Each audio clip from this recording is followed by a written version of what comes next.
En décembre 2013, Paul Pogba, alors âgé de 20 ans, remporte le prix du Golden Boy et est désigné par le quotidien britannique The Guardian comme le talent le plus prometteur.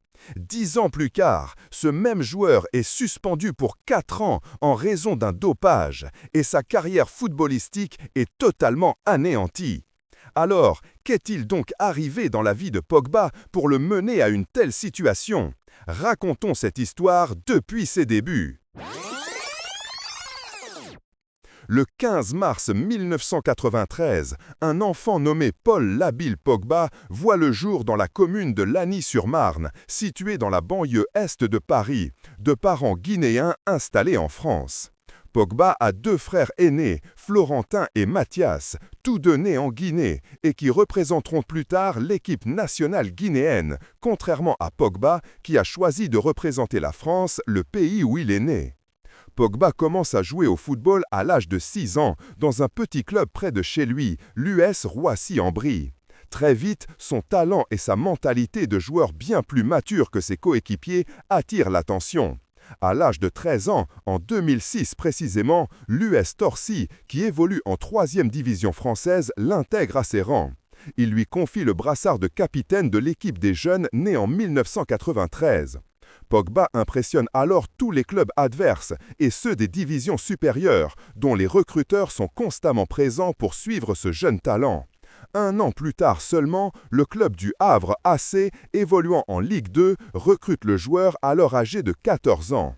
En 2008, le club lui confie le brassard de capitaine de l'équipe U16 et Pogba parvient à mener le Havre à la place de vice-champion du championnat national U16, un exploit majeur et sans précédent pour le club qui termine devant de grandes équipes comme l'Olympique lyonnais et Nancy. Le 31 juillet 2009, Pogba a l'opportunité de s'envoler pour l'Angleterre afin de rejoindre l'académie de Manchester United, ce qui serait un pas gigantesque pour révéler son talent au grand jour. Cependant, l'histoire de ce transfert ne fut pas aussi simple et rose qu'il n'y paraît. Le Havre AC accuse Manchester United de leur avoir volé ce jeune talent, car United avait conclu un accord avec la famille de Pogba sans consulter le club. Il porte alors l'affaire devant la FIFA et accuse Pogba de partir pour l'argent qui lui a été offert, soit 87 000 livres sterling et un logement à Manchester, comme l'a déclaré le président du Havre AC, Jean-Pierre Louvel, ajoutant que Pogba n'avait pas respecté son contrat avec le club. Mais la FIFA tranche en faveur de United, considérant que le contrat entre Pogba et le Havre AC était un contrat estimatif et non reconnu, car il n'avait pas encore 18 ans. Le 7 octobre 2009, Paul Pogba rejoint officiellement l'académie de Manchester United. 3 jours seulement après son arrivée, il fait ses débuts avec l'équipe U18 contre Crewe Alexandra. Il s'impose ensuite comme titulaire au sein de l'équipe et tout au long de la saison, il parvient à marquer 7 buts en 21 matchs. Le 19 février 2011, Pogba est l'un des 4 joueurs à être promus en équipe première pour figurer sur la feuille de match contre Crawley Town lors du 5e tour de la FA Cup. Il reçoit le maillot numéro 42, mais ne participe pas au match et reste sur le banc. En raison de la difficulté à s'imposer à ce moment-là avec les Red Devils, Pogba retourne en équipe réserve pour terminer le reste de la saison 2010-2011. Sir Alex Ferguson confirme ensuite que Pogba rejoindra l'équipe première à partir de la saison 2011-2012, déclarant à l'époque que s'il laissait Pogba avec l'équipe réserve sans lui donner sa chance en équipe première, il risquait de ne pas renouveler son contrat avec le club et de partir l'année suivante. Il était donc nécessaire de lui donner une plus grande opportunité. Effectivement, à partir du 20 septembre 2011, Pogba entre en jeu en tant que remplaçant contre Leeds United lors du 3e tour de la League Cup, marquant ainsi la première apparition officielle du talentueux français avec le géant de Manchester. Pogba figure dans le groupe pour 11 des 38 matchs de Premier League, mais ne participe qu'à 3 rencontres. Cela était compréhensible et logique, car United était alors engagé dans une concurrence féroce avec l'autre géant mancunien, Manchester City, pour le titre de Premier League. Tenter de nouvelles recrues sans expérience n'aurait pas été facile, d'autant plus que le milieu de terrain de United comptait des joueurs de la trempe de Paul Scholes et Michael Carrick. Il ne fallait donc pas espérer jouer plus d'une fois tous les quelques mois si les circonstances des matchs le permettaient. Après la fin de la saison et avant le début de la saison 2012, le 3 juillet 2012, Sir Alex Ferguson confirme que Pogba avait quitté Manchester United et signé avec la Juventus italienne. Il a déclaré que cela s'était produit il y a longtemps, sans que Pogba ne s'entretienne avec qui que ce soit au club anglais, ni les informe de son départ avant le début de la nouvelle saison. Pogba était alors un joueur libre, car son contrat avec United était terminé. Cependant, Sir Alex estimait que l'action de Pogba témoignait d'un grand manque de respect envers le club et qu'il n'avait pensé qu'à son intérêt personnel sans se soucier de l'équipe qui lui avait permis de jouer au plus haut niveau. Sir Alex a ajouté qu'il était heureux et n'avait aucun problème et que si des joueurs pensaient et agissaient de cette manière, la meilleure chose à faire est qu'ils jouent au football loin de son club. Pogba arrive à Turin le 27 juillet 2012 et reçoit le maillot numéro 6, anciennement porté par le défenseur Fabio Grosso, vainqueur de la Coupe du Monde 2006 avec l'Italie, qui avait pris sa retraite avant le début de la nouvelle saison. Pogba fait face à une concurrence féroce au milieu de terrain car l'équipe de la vieille dame comptait des joueurs de la trempe d'Andrea Pirlo, Claudio Marchisio et Arturo Vidal. Après avoir été sur le banc et ne pas avoir joué les 3 premiers matchs de championnat, l'entraîneur de l'équipe Massimo Carrera décide de le titulariser pour la 4e journée, le match joué le 22 septembre contre le Chievo Vérone. La Juventus était en difficulté sur le plan technique à ce moment-là, et nous voyons Angelo Alessio être nommé nouvel entraîneur en remplacement de Massimo Carrera. Quelques journées plus tard, au milieu de la saison, un accord est trouvé avec l'Italien Antonio Conte pour qu'il devienne l'entraîneur de l'équipe. Malgré tout, tous les entraîneurs trouvaient la qualité de Pogba et lui accordaient un temps de jeu important, surtout en raison des blessures de Marchisio ou des absences au milieu de terrain. Pogba réalise une très bonne saison pour un joueur de 19 ans, et les grands journaux italiens comme la Repubblica et la Gazzetta dello Sport louent le jeune talent français. Cependant, Pogba, qui ne pouvait pas passer une saison sans susciter la controverse, reçoit son premier carton rouge en carrière professionnelle lors de la 35e journée de Serie A, après avoir craché sur le défenseur de Palerme, Aronica, en réaction à un coup qu'il avait reçu. En fin de saison, Pogba remporte le Scudetto avec la Juventus après avoir participé à 27 matchs, marquant 5 buts malgré son rôle de milieu de terrain aux tâches principalement défensives. La saison 2013-2014 débute avec la Supercoupe d'Italie entre la Juventus et la Lazio. Pogba ne débute pas ce match, mais on s'attend à ce qu'il entre en jeu en tant que remplaçant. 21 minutes seulement, Marchisio se blesse et Pogba le remplace. Avec l'entrée de Pogba, les choses tournent à 180 degrés. La Juventus domine le match de bout en bout et avec un but et une passe décisive pour Carlos Tellez, la Juventus s'impose par 4-1 et remporte la Supercoupe d'Italie dans un match dont la première star est Paul Pogba sans conteste. Pogba, qui a définitivement prouvé sa valeur en tant que joueur difficile à laisser sur le banc, profite de la blessure de Marchisio et devient l'une des pierres angulaires du milieu de terrain dès le début de la saison. Pogba connaît un développement très rapide et Antonio Conte remarque qu'enfermer un tel joueur au milieu de terrain sans exploiter ses qualités offensives serait un crime contre son talent et ses grandes capacités techniques offensives. Il décide donc de lui accorder plus de liberté offensive. On voit alors Pogba réaliser l'une des meilleures saisons de sa carrière, participant à 51 matchs de la saison, plus que tout autre joueur de l'équipe, et menant la Juventus à son 2e Scudetto pour le Français, après avoir marqué 7 buts et délivré 11 passes décisives en 36 matchs de championnat. Didier Deschamps, l'entraîneur de l'équipe de France, appelle Pogba pour participer à la Coupe du Monde 2014 au Brésil. Pogba débute comme titulaire avec l'équipe nationale et délivre une passe décisive contre la Suisse en phase de groupe. En 8e de finale, il marque le premier but contre le Nigeria lors du match que la France remporte 2-0. Malgré l'élimination de la France en quart de finale contre l'Allemagne, Paul Pogba remporte le prix du meilleur jeune joueur du mondial pour ses excellentes performances tout au long du tournoi. Avec le début de la saison 2014-2015, la Juventus nomme Allegri comme entraîneur de l'équipe en remplacement de Conte, devenu sélectionneur de l'Italie. Pogba poursuit sur sa lancée depuis son arrivée au club, des performances de haut niveau et des contributions défensives et offensives. On le voit délivrer des passes décisives contre l'AC Milan, l'AS Rome et Parme et marquer son premier doublé avec le club contre la Lazio lors de la 12e journée. Fin 2014, Pogba figure dans la liste finale des 23 joueurs nominés pour le Ballon d'Or, étant le plus jeune joueur de la liste à 21 ans et 5 mois. Les prouesses de Pogba ne se limitent pas au niveau national, mais s'étendent également au niveau européen.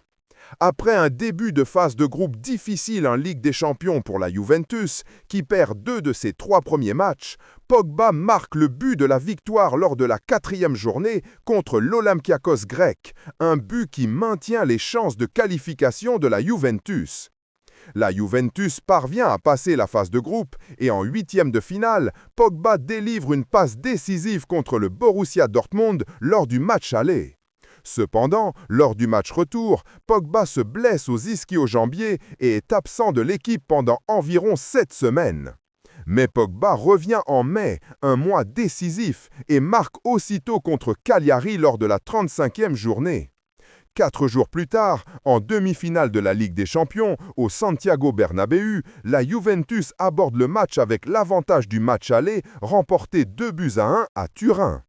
Bien que le Real ouvre le score par Cristiano Ronaldo à la 23e minute de la première mi-temps, Pogba délivre une passe décisive à Alvaro Morata pour le but égalisateur, un but qui qualifie la Juventus pour la finale, où elle rencontrera le FC Barcelone à Berlin. La Juventus, qui avait remporté la Serie A très tôt, aborde la finale avec le rêve de remporter le titre manquant depuis 1996. Mais le FC Barcelone était une équipe très forte pour la Juventus à ce moment-là. Malgré un bon match de la Juventus, cette dernière s'incline par 3-1 et le rêve de Pogba de remporter la plus prestigieuse des compétitions européennes s'évanouit. Néanmoins, ce fut une saison très réussie pour le Français, avec sa contribution de 21 buts en 41 matchs et sa 3e victoire consécutive en Scudetto. Avant le début de la saison 2015-2016, la Juventus donne à Pogba le maillot historique numéro 10 après le départ de Carlos Tevez. Ce maillot, porté par des joueurs de la trempe de Baggio, Platini et Del Piero avec la Juventus, ne pouvait être confié à n'importe qui, et Pogba, à l'époque, méritait de le porter. Le début de saison est marqué par la Supercoupe d'Italie, une finale rejouée entre la Juventus et la Lazio. La Juventus répète sa victoire par 2-0 et Pogba y délivre la passe décisive pour le deuxième but de Paulo Dybala. Le 30 octobre 2015, Pogba dispute son 100e match en Serie A et parvient à marquer un but magnifique d'une frappe lointaine en dehors de la surface de réparation lors du match contre le Torino que la Juventus remporte 2-1. Pogba est nominé dans le top 10 du prix du meilleur joueur d'Europe et, le 11 janvier 2016, Pogba figure pour la première fois de sa carrière dans l'équipe type mondiale de l'année, étant le seul représentant français et italien de cette équipe, majoritairement composée de joueurs du FC Barcelone et du Real Madrid. Pogba bénéficie d'une plus grande liberté offensive et est davantage utilisé comme meneur de jeu plutôt qu'un milieu de terrain défensif qui transmet le ballon à l'attaque. Il poursuit ses prouesses dans ce nouveau rôle, marquant 8 buts et délivrant 12 passes décisives, ce qui en fait le meilleur passeur de la saison, à égalité avec Pjanic, le meneur de jeu de l'AS Rome. Pogba ajoute un 4e Scudetto à son palmarès. En Coupe d'Italie, la Juventus affronte l'AC Milan en finale. Après un match difficile qui s'est prolongé en prolongation, la Juventus marque le but décisif en fin de match, ce qui lui permet de remporter tous les titres nationaux disponibles cette saison-là. Durant l'été, l'Euro 2016 se déroule en France, un tournoi que l'équipe de France rêvait de remporter après 3 éditions décevantes. La France réalise une performance ascendante tout au long du tournoi, jusqu'à écraser la surprenante équipe d'Islande, qui avait éliminé l'Angleterre de l'Euro sur un score de 5-2. En demi-finale, avec un doublé de Griezmann contre la Nationalmannschaft allemande, la France se qualifie pour la finale afin d'affronter la sélection portugaise, qui avait enchaîné les matchs nuls pendant la majeure partie du tournoi. La France aborde le match en tant que grande favorite pour le titre, en raison de l'avantage du terrain et de la force de son effectif, sans doute bien plus solide que celui de la sélection portugaise. Pour aggraver les choses pour le Portugal, Cristiano Ronaldo se blesse en première mi-temps et quitte le terrain, ce qui rapproche de plus en plus le titre de l'équipe de France. Mais le Portugal parvient à tenir bon et pousse le match en prolongation. Avant d'atteindre la séance de tir au but, Eder frappe et le Portugal remporte son premier Euro de son histoire, au milieu de la joie et des larmes des supporters portugais en général et de Cristiano Ronaldo en particulier, qui a vécu le plus beau jour footballistique de sa vie avec le maillot du Portugal. Pogba, pour la 2e fois, perd un grand titre européen, mais cette fois avec l'équipe nationale. Pogba, malgré les années passées, savait qu'une mission inachevée l'attendait en Angleterre. Étant donné que Sir Alex Ferguson avait pris sa retraite et que Mourinho, capable de tirer le meilleur de lui, était désormais l'entraîneur de l'équipe, Paul Pogba décide de revenir là où son histoire a réellement commencé. Pour 105 millions d'euros, le transfert le plus cher de l'histoire à l'époque, dépassant Gareth Bale de 5 millions, qui avait rejoint le Real depuis Tottenham, pour 100 millions d'euros, Paul Pogba est officiellement un joueur de Manchester United. Mais cette fois-ci, en tant que star, et les espoirs de ramener United à sa place naturelle, au sommet étaient très élevés. Pogba retourne à Old Trafford le 19 août 2016, accueilli chaleureusement par les fans de Manchester United. Cependant, après seulement 3 matchs, et plus précisément après le derby de Manchester que l'équipe perd 2-1, les critiques et les analystes, Jamie Carragher en tête, fustigent Pogba, lui reprochant de ne pas respecter les consignes et de ne pas remplir correctement son rôle correctement. Mais Pogba parvient à retrouver sa forme et marque son premier but en Premier League contre le champion en titre Leicester City. Le 20 octobre, contre Fenerbahçe en phase de groupe de la Ligue Europa, il marque un but sur pénalty à sa manière célèbre, puis un très beau but en dehors de la surface de réparation, ce qui lui permet de réduire le flot de critiques auxquelles il était exposé. José Mourinho se moque alors de ceux qui critiquaient Pogba à l'époque, disant qu'il y a 2 jours, il le considérait comme le pire joueur de Premier League et qu'aujourd'hui, à leurs yeux, il est devenu un grand joueur excellent. Il a demandé aux critiques, qu'il a qualifiés d'Einstein, de modérer leur jugement sur les joueurs qui n'avaient même pas eu le temps de terminer une demi-saison avec l'équipe, avant que ces joueurs puissent s'adapter au style de jeu de leur nouvelle équipe. En championnat, United réalise une saison mitigée, terminant à la 6e place. Cependant, ce fut une saison très réussie au niveau des autres compétitions. United remporte la League Cup aux dépenses de Southampton, ce qui constitue le premier trophée de Pogba avec l'équipe depuis son retour. Au niveau européen, United remporte l'Europa League aux dépenses de l'Ajax Amsterdam lors d'un match que les Red Devils gagnent 2-0 et Pogba marque son empreinte en finale en inscrivant le premier but du match. Une saison numériquement faible, mais satisfaisante en termes de trophées, que Pogba conclut avec 9 buts et 6 passes décisives en 51 matchs. La saison 2017-2018 débute avec la Supercoupe d'Europe entre le Real Madrid, champion de la Ligue des Champions, et Manchester United, champion de l'Europa League. Le match est extrêmement difficile pour les deux équipes, mais le facteur expérience a joué un rôle décisif en faveur du club madrilène, le match se terminant sur un score de 2-1 pour l'équipe de Zinedine Zidane. Pogba débute le championnat en force, marquant dès le premier match contre West Ham, et lors de la journée d'après, il marque et délivre une passe décisive contre Swansea, ce qui redonne de l'optimisme aux supporters de Manchester United quant à la capacité de Pogba de briller avec le club. Le 12 septembre 2017, Manchester United entame son parcours en Ligue des Champions dans un groupe comprenant Bâle, le CSKA Moscou et Benfica. Le premier match de groupe des Red Devils est contre Bâle, où Pogba porte le brassard de capitaine du célèbre club anglais pour la toute première fois, un honneur que peu de joueurs et de légendes du club ont eu. Mais après seulement 19 minutes, Pogba se blesse aux ischio-jambiers, une blessure qui l'éloigne des terrains pendant près de 2 mois. Cependant, à son retour le 18 novembre, il marque et délivre une passe décisive contre Newcastle en championnat. Lors de la 15e journée contre Arsenal à l'Emirates Stadium, Pogba réalise un excellent match, délivrant 2 passes décisives qui mènent l'équipe à une victoire 3-1. Mais un quart d'heure avant la fin du match, Pogba, suite à une intervention violente sur le défenseur d'Arsenal Hector Bellerin, reçoit un carton rouge direct qui l'empêchera de jouer les 3 prochains matchs de championnat, dont le choc au sommet contre Manchester City. Tout au long de la saison, Pogba est critiqué pour se concentrer sur l'adoption d'une coupe de cheveux différente à chaque match, pour jouer comme s'il était au-dessus de l'équipe et pour ne pas bien remplir son rôle défensif, ce qui entraîne l'équipe à concéder davantage d'attaques dangereuses. Même José Mourinho ne le défend plus comme avant, car ses performances sur le terrain étaient en fait bien en deçà de la moyenne. Après la fin du championnat anglais remporté par City et où United termine 2e, l'équipe dispute la finale de la FA Cup contre Chelsea, une dernière chance pour le club d'éviter une saison blanche. Chelsea marque le premier et unique but du match par hasard sur penalty. Avant la fin du match, Pogba rate une occasion d'égaliser après une tête qu'il envoie hors des 3 poteaux, ce qui accentue l'intensité des critiques à son égard lors du dernier match de la saison européenne. Une saison décevante sur le plan collectif et les 6 buts et 12 passes décisives de Pogba n'ont pas empêché l'équipe de terminer l'année sur une saison blanche. La page des clubs se tourne et Pogba se rend en Russie pour participer à la Coupe du Monde 2018 avec l'équipe nationale. La France n'était pas la première favorite pour remporter le tournoi, mais elle faisait partie des prétendants à atteindre au moins les phases finales. Le duo Pogba-Kanté au milieu de terrain était l'un des plus beaux du tournoi.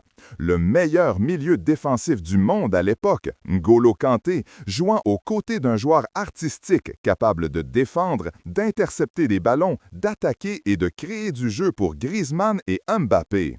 La France, comme à son habitude, améliore ses performances au fil des matchs lors des grands tournois. La France affronte l'Argentine en huitième de finale, un match sans conteste le plus beau du tournoi. La France élimine l'Argentine en s'imposant 4-3. En quart de finale, elle élimine la deuxième sélection latino-américaine, l'Uruguay. Pogba ne contribue pas directement au but, que ce soit en marquant ou en délivrant des passes décisives, mais il réalise des passes clés qui ouvrent le jeu pour toute la ligne d'attaque. La France affronte la Belgique en demi-finale et malgré la difficulté du match et la pression belge pendant la majeure partie de la rencontre, la France se qualifie pour la finale afin d'affronter le cheval noir du tournoi, la Croatie. Avant le match, toutes les prévisions penchaient en faveur de la France, qui était supérieure à sa possession et sa conservation du ballon pendant la majeure partie du match, était physiquement très épuisée, d'autant plus qu'elle avait joué des prolongations à chaque tour du tournoi. La France, avec son expérience, parvient à s'imposer et Pogba marque un très beau but. La France remporte sa deuxième Coupe du Monde de son histoire après la première en 1998. Après un été exceptionnel pour Pogba et la France, il retourne à Manchester United pour une nouvelle tentative de réconciliation avec le public.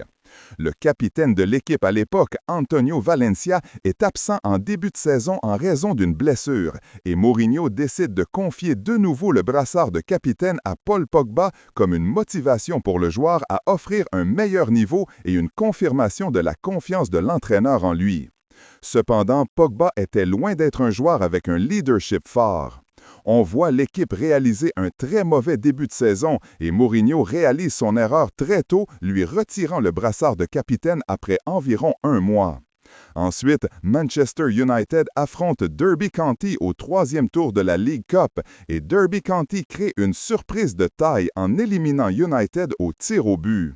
Le lendemain, on voit Pogba arriver à l'entraînement, mais Mourinho l'empêche de continuer l'entraînement et lui demande de quitter le terrain. Malgré cela, Mourinho déclare aux médias qu'il n'y a pas de désaccord et le titularise normalement en championnat.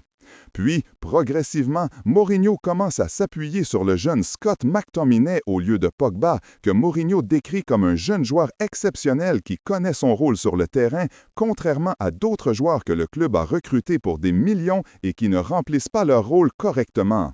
Il poursuit ses critiques envers Pogba, affirmant qu'il est comme un virus qui a infecté le club et qu'il est un joueur non collectif, cause de la baisse de niveau de l'équipe. Mais heureusement pour Pogba, après la défaite de Manchester United face à Liverpool lors du Classico anglais, Mourinho est limogé et Ole Gunnar Solskjaer est nommé à sa place.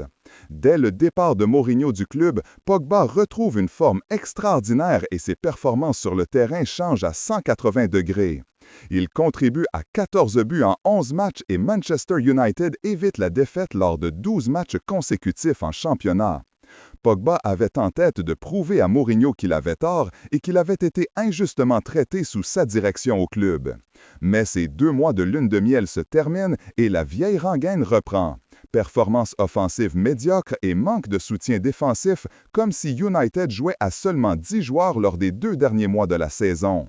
Le plus étrange, c'est qu'en fin d'année, Pogba fait partie de l'équipe type de la saison grâce à sa forme des 2 mois qui ont suivi le départ de José Mourinho.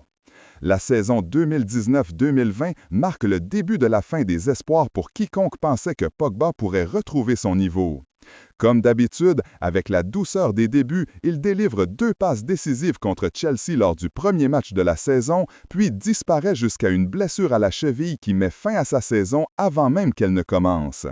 Le championnat anglais est interrompu pendant 3 mois, de mars à juin, en raison du coronavirus, ce qui donne l'occasion à Pogba de se remettre de sa blessure. Effectivement, Pogba revient et participe au reste de la saison, soit 14 matchs. Mais sa présence ne fait pas beaucoup de différence par rapport à son absence. Durant cette période, il marque un but et délivre une passe décisive, et c'est tout. Pogba n'est plus considéré comme un titulaire à partir de la saison 2021 et il était clair que le club attendait la fin de son contrat pour qu'il parte, d'autant plus qu'il percevait environ 300 000 livres sterling par semaine, ce qui représentait un lourd fardeau financier pour le club. Le moment le plus marquant de Pogba cette saison-là n'est même pas avec United, mais c'est son but incroyable contre la Suisse en 8e de finale de l'Euro, et de manière générale, la France perd ce match au tir au but. La saison 2021-2022 commence et elle ne diffère pas beaucoup de la précédente.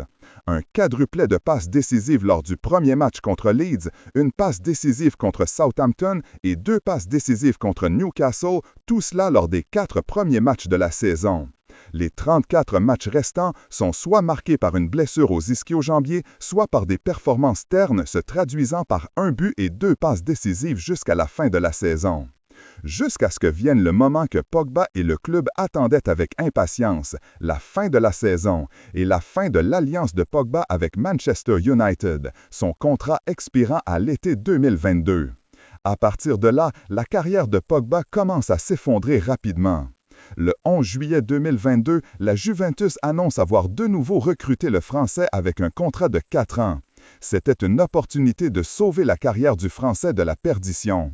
Mais dès son arrivée en Italie, il se blesse gravement au genou, une blessure qui l'éloigne de l'équipe pendant 6 mois et qui le prive officiellement de la Coupe du Monde 2022 au Qatar qui devait se jouer en novembre. Le 28 février 2023, Pogba entre en jeu en tant que remplaçant dans le match derby contre le Torino, au milieu de l'accueil chaleureux et des encouragements du public qui l'attendait avec impatience, espérant revoir la version de Pogba de la Juventus d'antan. Mais quelques jours plus tard, précisément le 9 mars, Allegri, l'entraîneur de l'équipe, décide d'exclure Pogba du match contre Fribourg en Ligue Europa comme mesure disciplinaire envers Pogba qui est arrivé en retard au dîner d'équipe du club, un comportement que l'entraîneur a jugé irrespectueux envers ses coéquipiers et envers lui-même. Quelques jours plus tard, les médecins du club confirment que Pogba souffre de problèmes musculaires et qu'il sera absent pour la majeure partie de la reste de la saison. Une saison à oublier, comme beaucoup d'autres par avant, où il participe à 10 matchs, délivre une passe décisive et ne marque aucun but. Avant le début de la nouvelle saison, tous les joueurs subissent une visite médicale et parmi ces examens figure le test de dépistage de dopage. Le 11 septembre 2023, les résultats du test sont publiés, révélant que Paul Pogba consomme des substances interdites, ce qui entraîne sa suspension provisoire en attendant la confirmation des résultats. Un deuxième échantillon est prélevé en octobre et confirme également que Paul Pogba consomme des produits dopants. La Cour nationale antidopage italienne rend alors une décision le 29 février 2024 suspendant Paul Pogba de toute activité footballistique pour une durée de 4 ans. Pogba avait tout le potentiel pour devenir l'un des meilleurs joueurs du monde, mais il a réussi à se détruire lui-même. Il passe d'un joueur que toutes les équipes rêvaient de recruter à un fardeau pour toutes les équipes qu'il rencontre et une leçon footballistique pour chaque jeune joueur qui commence sa carrière. Tant qu'il n'y a pas d'engagement et que votre mentalité est faible, ne rêve pas que votre talent vous sauve là. Pogba a failli à son devoir à lui-même et à son public qui l'aime. Pourtant, étant donné qu'il avait encore le droit de faire appel et maintenant qu'il est de retour sur les terrains, tout ce que nous espérons, c'est qu'il saisisse cette occasion et nous montre la version de lui-même que nous attendions tous.